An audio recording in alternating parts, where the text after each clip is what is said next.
بسم اللہ الرحمن الرحیم حامدا و مصلیًا۔ آپ کے دو خطوط نے پے در پے پہنچ کر مسرور کیا ہے۔ اللہ سبحانہ کی حمد ہے کہ آپ عافیت سے ہیں اور دوستوں کی یاد سے غافل نہیں ہیں اور اصلاح باطن میں مشغول ہیں۔ کوشش کریں کہ ترقی کی راہ ہمیشہ کھلی رہے۔ من استویٰ یوماہ فہو مغبون، جس شخص کے 2 دن برابر کے گزر گئے یعنی ترقی نہ کر سکا تو وہ بھی خسارے میں ہے۔ جیسے ہم دینی اعتبار سے کوشش کرتے ہیں کہ ہمارا ہر دن مالی طور پر دینی طور پر پچھلے دن سے بہتر ہو جائے، تو دنیاوی اعتبار سے بھی یہ کوشش ہونی چاہیے کہ کل جو میری دینی حالت تھی آج میری دینی حالت اس سے بہتر ہو جائے۔ اگر ادھر ہی رکا ہوا ہوں تو پھر میں خسارے میں ہوں۔ زندگی کے سانس بہت عزیز اور غنیمت ہیں۔ ایک سانس گنا ہوا اللہ کے یہاں زندگی کا، وہ ایک سانس بھی آگے پیچھے نہیں ہو سکتی، اس لیے ہر سانس بڑا قیمتی ہے۔ زندگی کے سانس بہت عزیز اور غنیمت ہے۔ کوشش کریں کہ بے فائدہ امور میں نہ گزر جائیں۔ اس کی یہ مثال عرض کیا کرتا ہے مسکین کہ دیکھو بہت بڑا حال ہے، بہت بڑا حال ہے اور بہت لمبا چوڑا حال ہے، قیمتی خزانوں سے بھرا ہوا ہے، جواہرات، سونے، چاندی، بڑا قیمتی خزانہ ہے، اور کسی کو صرف منٹ نہیں گنتی کے سیکنڈ دیے گئے کہ تیرے پاس اتنے سیکنڈ ہیں، جیسے اشارے پر ہم کھڑے ہوتے ہیں تو سیکنڈ گنے جا رہے ہوتے ہیں، اتنے سیکنڈوں میں اس پورے حال میں سے جو خزانے اٹھا کر لے جا سکتا ہے لے جا تیرے۔ گنتی کیا سیکنڈ، 1 سیکنڈ بھی اوپر نہیں ہوگا۔ اب کیا خیال ہے وہ ٹک ٹاک میں بیٹھ جائے گا کہ تھوڑا سا ٹک ٹاک دیکھ لو؟ فوتگی کی کوئی کال بھی آئے گی نا وہ بھی نہیں اٹھائے گا۔ گنتی کے سیکنڈ ہیں میرے پاس۔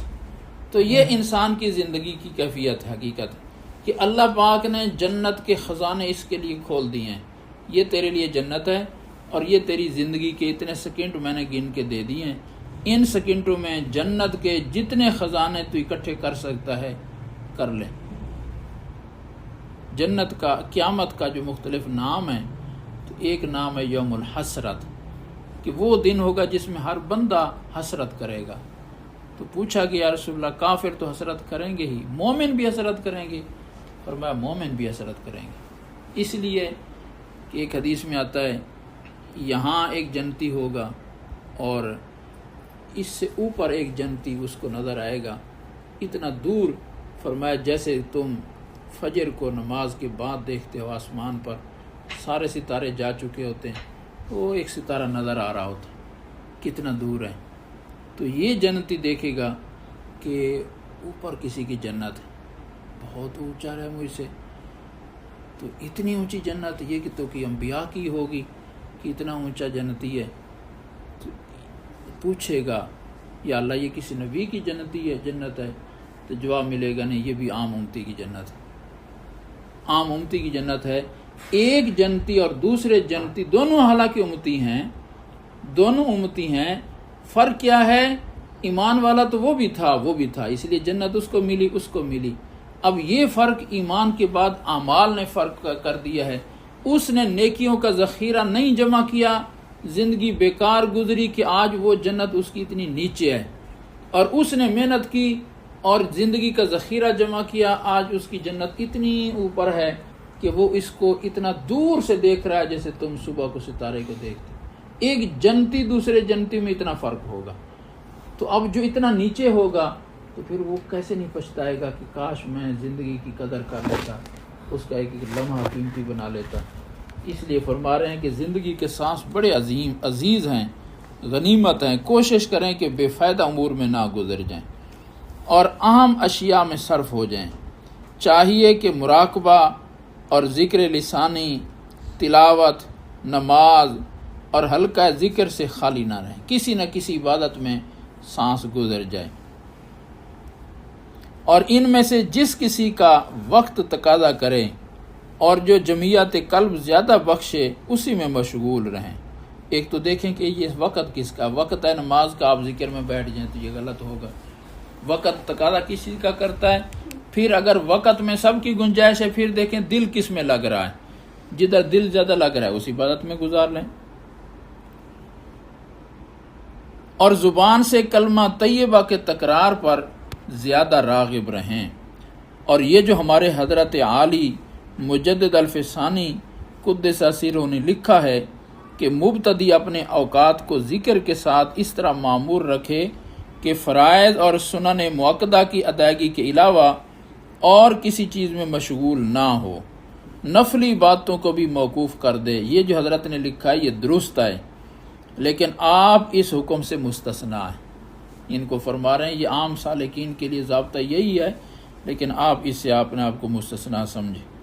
یہ حکم مبتدیوں کے لیے خاص ہے۔ آپ تو امور مذکورہ میں سے وقت جس کا متقاضی ہو اور جو زیادہ جمعیت بخشے اور زیادہ کیف لائے اسی میں مشغول رہیں۔ اور آپ نے دونوں خطوں میں نماز سے تعلق رکھنے والی جو چیزیں ہیں لکھی تھیں، ان کے مطالعہ نے بہت خوش کیا ہے، خصوصاً یہ جو آپ نے لکھا ہے کہ نماز پڑھنے میں جمعیت اور لذت بہت حاصل ہوتی ہے۔ یعنی یہ مسکین کا ذوق ہے، یعنی کہ کس کو اللہ پاک سے کتنا محبت ہے اور کتنا تعلق ہے، اس کا پیمانہ نماز ہے کہ اپنی نماز سے اپنے رب کے ساتھ تعلق کو خود تول لو کہ نماز میں اس کو لذت کتنی آتی ہے، بس اتنا ہی تمہیں اللہ پاک سے محبت۔ اب ایک بندہ ہے نماز میں کھڑا ہے اور ایسی لذت پا رہا ہے کہ اس کو نماز توڑنے کو جی نہیں کر رہا، اور اندر ایک حلاوت ہے جس کو بیان نہیں کر سکتا، اور ایک بندہ ہے اتنی تیزی کے ساتھ نماز پڑھ رہا ہے کہ جیسے ایک بوجھ ہے اور اس کو سر سے اتار رہا ہے۔ نماز تو دونوں پڑھ رہے ہیں، لیکن کیفیت میں زمین و آسمان کا فرق۔ یہ کیفیت کون سی چیز تبدیل کروا رہی ہے؟ یہ تعلق مع اللہ ہے۔ تعلق مع اللہ یہ دونوں کا ایک جیسا نہیں تھا، اسی لیے نماز بھی دونوں کی ایک جیسی نہیں۔ تو مجھے میرے رب سے کتنا تعلق ہے، آسان ترازو بندے کے پاس، اس کے لیے نماز۔ اپنی نماز کو دیکھ لو کہ پڑھتا ہوں اور کتنی لذت سے پڑھتا ہوں، بے رخی، بوجھ سمجھ کر، تھکا ہوا جسم، ذرا لذت نہیں آئی۔ اس کا معنی ہے کہ وہ اللہ پاک کی محبت سے خالی ہے۔ اگر محبت سے خالی نہ ہوتا، محبت کا کچھ ذرا ہوتا تو وہ ذرا اس کو نماز میں لذت ضرور دلاتا اس کو۔ یہ بڑا آسان پیمانہ ہے۔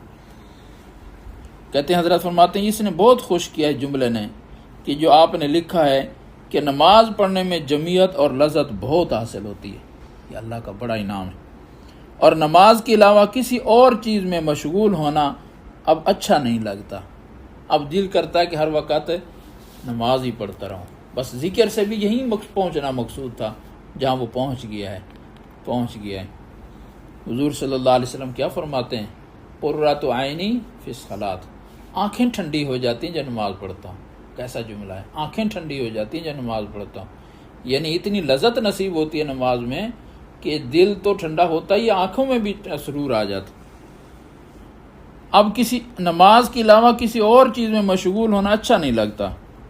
اور جو حرف کے نماز میں اپنے مخرج سے نکلتا ہے وہ مسرتوں کا اظہار کرتا ہے، وہ اس وقت میں اس حقیر کو گویا ایک جگہ سے دوسری جگہ لے جاتا ہے۔ یعنی یہ بھی لکھو کہ جب میں تلاوت کرتا ہوں اور تلاوت اس طرح کرتا ہوں کہ ہر حرف کو ایک اپنے صحیح مخرج سے ادا کروں، تو وہ ایک حرف پر لذت ملتی ہے، اور یوں محسوس ہوتا ہے کہ ہر حرف ادا کرنے سے اللہ کے قرب میں میری ترقی ہوتی جا رہی اور میرا درجہ بلند ہوتا جا رہا ہے۔ کیسے لوگ، اس نے کہتے مجھے بہت خوش کیا ہے، اس بات نے بہت ہی مسرور کیا ہے اور باطنی لذتیں بخشی ہیں۔ کسی نے خوب کہا ہے، پھر وہی شعر ہے جس کا اردو میں ہم نے پہلے ترجمہ پڑھا کہ میں دوست کی بات میں پوشیدہ ہو جانا چاہتا ہوں تاکہ جب وہ اس کو پڑھے تو میں اس کے لب کا بوسہ دوں۔ جو حالت کے نماز ادا کرنے کی حالت میں پیش آتی ہے وہ تمام حالات پر فوقیت رکھتی ہے اور ذلیت کی آمیزش کے بغیر اصل کا پتہ دیتی ہے اور مقصد کے چہرے سے پردہ ہٹا دیتی ہے اور گوش سے آغوش میں لاتی ہے۔ آغوش کس کو کہتے ہیں؟ گود کو۔ گوش سے گوش، کان، گوش سے آغوش میں، یعنی حضور اللہ گویا کہ اللہ تعالیٰ کے قدموں میں چلا گیا، اللہ کی حضوری میں چلا گیا۔ نماز بندے کو دوری سے اٹھا کر اللہ پاک کے آغوش میں لے جاتی۔ یہ وہ دولت ہے نماز کی۔ والسلام۔